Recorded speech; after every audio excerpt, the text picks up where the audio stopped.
महात्मा गांधी, जन्म 2 अक्टूबर 1869, पोरबंदर, गुजरात।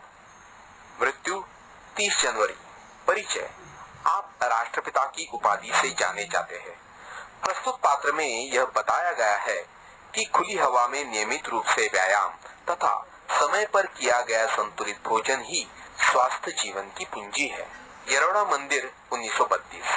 की जमुनालाल, तुम्हारा पत्र अभी मेरे हाथ लगा, सुना और उसका जवाब लिख रहा हूँ।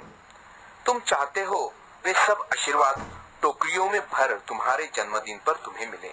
तुम्हारे स्वास्थ्य के संबंध में कुछ जानने के बाद भी जो विचार मैंने बताए हैं उन पर मैं स्वयं दृढ़ हूँ।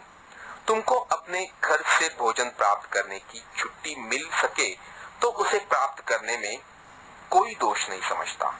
शरीर को एक असमान समझकर यथासंभव उसकी रक्षा करना रक्षक का धर्म है। मौज मजे के लिए गुड़ की एक डाली भी न मांगो, न लो, परंतु औषधि के तौर पर महंगे से महंगे अंगूर को भी मिल सके तो प्राप्त करने में कोई बुराई नहीं दिखाई देती। इसलिए ऐसे भोजन को ग्रहण करने में उद्वेग की आवश्यकता नहीं।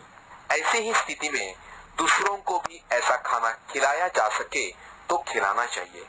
मेरी दृष्टि में जितने गेहूं मिलते हैं उतने खाने की जरूरत नहीं।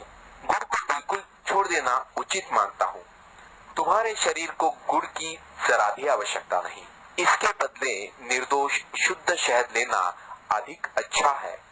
परंतु जब तक मीठे फल मिल सकते हैं उसकी भी जरूरत नहीं। दूध की मात्रा बढ़ाना अच्छा है। जैतून की तेल की जगह मक्खन लेते हो ये ठीक ही है। मक्खन में जो विटामिन होते हैं वे जैतून के तेल में नहीं होते। साग में हरी सब्जी होनी चाहिए। आलू वगैरह लगभग रोटी का स्थान लेते हैं। इसमें स्टार्च होता है। तुमको स्टार्च की कम से कम जरूरत है और जितनी होगी वह सब गेहूं से पूरी हो जाएगी।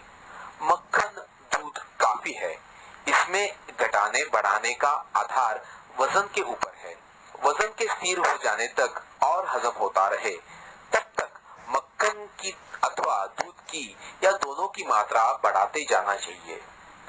तरकारियों में लौकी तथा भिन्न भिन्न प्रकार की सब्जियां, फूल गोभी, पत्ता गोभी, बिना बीज की सेम, बैंगन, इन सब की गिनती अच्छी हरी सब्जियों में होती है।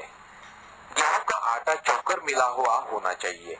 यदि गेहूं बिल्कुल साफ करके पीसा गया हो तो उसका कोई भी अंश नहीं फेंकना चाहिए। फल में ताजे अंगूर, मौसम्बी, संतरा, अनार, सेब, अनानास लेने योग्य है। आजकल जो प्रयोग अमेरिका में हो रहे हैं उससे मालूम होता है कि एक ही साथ बहुत सी चीजें नहीं मिला देनी चाहिए। फल अकेले ही खाने में उसके गुण बढ़ते हैं। भूखे पेट खाना तो सर्वोत्तम है। अंग्रेजी में कहावत भी है कि सुबह का फल सोना है और दोपहर का चांदी है। इसलिए पहला खाना अकेले फल का होना चाहिए। क्या तुम सुबह गर्म पानी पीते हो? सुबह गर्म पानी पियो तो हर्ज नहीं। तुमको 24 घंटे खुली हवा में रहने की इजाजत मिल सकती हो तो लेनी चाहिए। खुली हवा में रोज धीरे धीरे प्राणायाम कर सको तो अच्छा है। रात की सर्दी में डरने की बिल्कुल जरूरत नहीं। कंबल गले तक अच्छी तरह ओढ़ लिया हो और सिर तथा कान पर कपड़ा लपेट लो तो फिर कोई हानि नहीं। 24 घंटे शुद्ध से शुद्ध हवा श्वास के लिए फेफड़ों में जाए, यह अति आवश्यक है। सुबह की धूप सहन हो सके तो इस तरह शरीर को खुली हवा में जितना खुला रख सको उतना रखना चाहिए। माधव जी की गाड़ी तो ठीक चल रही है। यहाँ जो साथी रहते हो और जो आओ सो हम तीनों का यथायोग्य आशीर्वाद पाओ। बापू के आशीर्वाद।